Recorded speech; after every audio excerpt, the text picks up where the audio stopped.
Parla mi pueblo, estamos finalmente de volta aqui nesse canal para falar de maratona de programação novamente. Tivemos a primeira fase em 14 de setembro, eu demorei mais de um mês para gravar o vídeo, eu sei, eu tô atrasado pra caramba, mas isso é por mais de um motivo. O principal, eu diria, foi que eu fiquei 2 semanas rouco depois de narrar a maratona. Quem me viu depois do dia sabe que eu tava, assim, a voz tava só na capa da gaita, mas vida que segue, tive alguns outros contratempos, algumas outras tarefas aí pra realizar, mas bora repercutir, bora falar dessa primeira fase que foi absolutamente louca. Vamos dar uma olhada aí em algumas coisas interessantes que a gente teve. A gente teve mais de 1.200 times inscritos, não só aqui no Brasil, a gente teve a prova sendo realizada simultaneamente aqui no Brasil, no México, em alguns países da América Central e nos Estados Unidos. Se não me engano, é uma sede que estava o professor Carlos Eduardo Ferreira, o professor Carlinhos da USP, que está numa universidade lá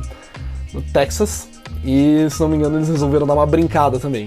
Mas, até onde eu sei, a seletiva dos Estados Unidos, a prova deles é diferente da nossa, não é a mesma competição. Mas, muito bem, vamos a alguns dados interessantes então, né? Aqui no Brasil, no total, foram 726 times de 224 escolas, né? Uma escola é uma instituição de ensino e um determinado campus. Por exemplo, a UPF aqui de Passo Fundo e a UPF de Casca, que tiveram ambas times aqui na primeira fase, contam como 2 escolas diferentes, apesar de ser a mesma instituição de ensino, assim como a USP de São Paulo e a USP de São Carlos. Só para dar um exemplinho aí básico, tivemos 47 sedes espalhadas por todo o Brasil. Algumas tiveram de se agrupar em super sedes porque para conseguir uma vaga para a final nacional, para fazer jus às vagas da regra 2, espalhadas pela sede, você tem que ser, acho que no mínimo, mais ou menos umas 5 escolas por aí. Notificação do Zip-Zop aqui sardendo, já foi. Não menos importante do que isso, esses mais de 1.200 times inscritos e mais de 1.000 efetivamente participaram da competição. A correção foi centralizada, esse procedimento já vem virando padrão aí nos últimos anos, ou seja, tudo julgado, se não me engano, lá em São Paulo. Sobre a prova, a gente vai ter em breve uma live, eu e mais alguns experts, alguns ex-competidores craques, ou quem sabe até mesmo alguns dos juízes ou o pessoal que realizou a prova, comentando sobre os problemas e sobre as soluções deles. Nós vamos comentar agora sobre alguns detalhes da competição. Como é que foi a primeira fase? Uma interação sensacional ali nos comentários, pessoal ali pedindo para eu colocar o placar das diversas sedes ali, eu dando um giro assim geral, o professor Emílio Vorgues, que foi companheiraço, que acompanhou, ajudou a trazer uns detalhes muito interessantes para a transmissão. A nossa live foi inclusive mencionada pela página oficial do ICPC, o International Collegiate Programming Contest, que é a competição equivalente à maratona a nível mundial, que é a final mundial, né? E eles se referiram a nós como Marvelous Maratona. Olha só que coisa interessante, a gente tá ganhando um certo carinho aí do pessoal lá de fora. A maravilhosa maratona. A gente teve mais de 2.000 visualizações na prova da primeira fase ao vivo, isso fora as visualizações de depois da prova, mas claro, pra quem não tá afim de ver 6 horas de transmissão, porque realmente é bastante coisa, eu tô ainda editando, né, preparando um VT, espero ter isso pronto antes da final nacional, pra você que não acompanhou a primeira fase ficar em dia, ficar sabendo o que rolou de mais importante aí na prova da primeira fase, e disponibilizar isso aqui em breve, talvez no meu canal, no facebook.com/maratona, ou nos dois, por que não? Muito bem, vamos comentar então como é que foram as classificações aí, vamos comentar a gente esse ano pela regra 1, que é a super regra, os top melhores times do Brasil, tivemos 15 vagas para a regra 1, claro, máximo de 2 vagas por escola. Sobre as classificações da regra 2, não são as equipes do top melhores do Brasil, mas as vagas das sedes, né?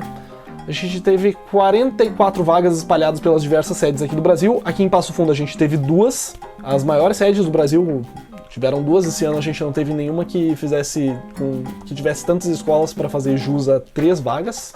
E também esse ano a final nacional teve uma redução assim, no número de equipes finalistas. Eu já vou comentar sobre isso.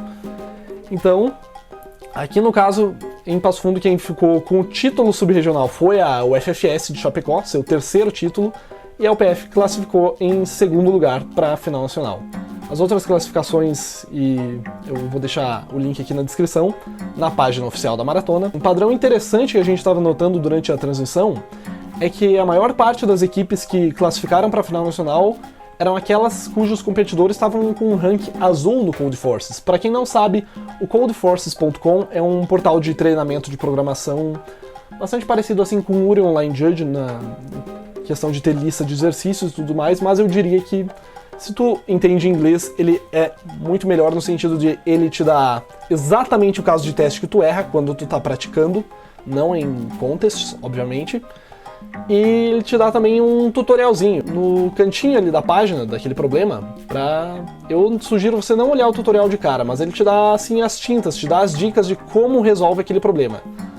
Vamos dar uma olhada aqui também na regra 3. Esse ano a regra 3 foi um pouquinho mais... foi bem menos generosa do que anos anteriores. Vamos somar. A classificação pela regra 1 a gente teve os top 15 melhores times do Brasil. Somando com a regra 2 tivemos 44 e isso dá 59. A regra 3 só tivemos o time da Unifacisa, que vai ser a sede da final nacional.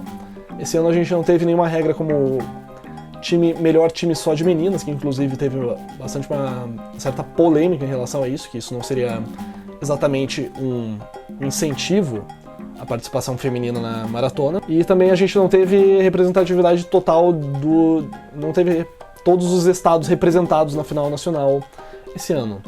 E a gente quer fazer o máximo para que todas essas equipes treinem bastante e venham cada vez mais fortes. Mas infelizmente esse ano a regra 3 ela não foi tão generosa como a gente esperava, então acho que isso também se deve um pouco por conta do tamanho da sede, né? Ano passado em Salvador foram 71 vagas para a final nacional, em Foz do Iguaçu foram 72, eu não sei se é um pouco menor a Arena Unifacisa, mas esse ano foram 60. É uma redução assim um pouco inesperada, mas dentro dos limites, assim, dentro dos padrões, levando em consideração que em anos anteriores, por exemplo 2016, quando a final nacional foi em Belo Horizonte, a quantidade de vagas foi mais ou menos a mesma. Muito bem, vamos dar uma falada aí agora sobre potenciais campeões nacionais esse ano. Quem vem muito forte, quem vem favorita ao título nacional aí é a Universidade de São Paulo, o time com T grande, não posso mencionar o nome, eu acho que as equipes fazem isso de propósito para trollar quem tá comentando. Já fizeram isso no passado para trollar o Carlinhos, agora sou eu a vítima. Acontece. A Universidade Federal de Pernambuco também veio bastante forte com 2 times. No caso, eu estava me referindo antes à USP de São Paulo, mas a USP de São Carlos mandou 2 times para o final nacional esse ano. Também veio ali naquela leva do top 15, da elite da maratona no Brasil. A Federal de Campina Grande saiu um bom tempo assim na frente do placar da primeira fase. Não me surpreenderia se eles levassem o título da final nacional esse ano. Mas quem pode surpreender esse ano é a Universidade Federal de Goiás e a Unicamp, que mandaram, se não me engano, 2 times cada e ficaram ali nas cabeças do placar da primeira fase ali de quem classificou pela regra 1. Não menos importante que isso, quem que vão ser as equipes classificadas para a final mundial em 2020 em Moscou? Em 2017 a gente teve 7 equipes aqui do Brasil classificadas, ano passado, 2018, a gente teve só 6, infelizmente um time da USP de São Paulo ficou de fora.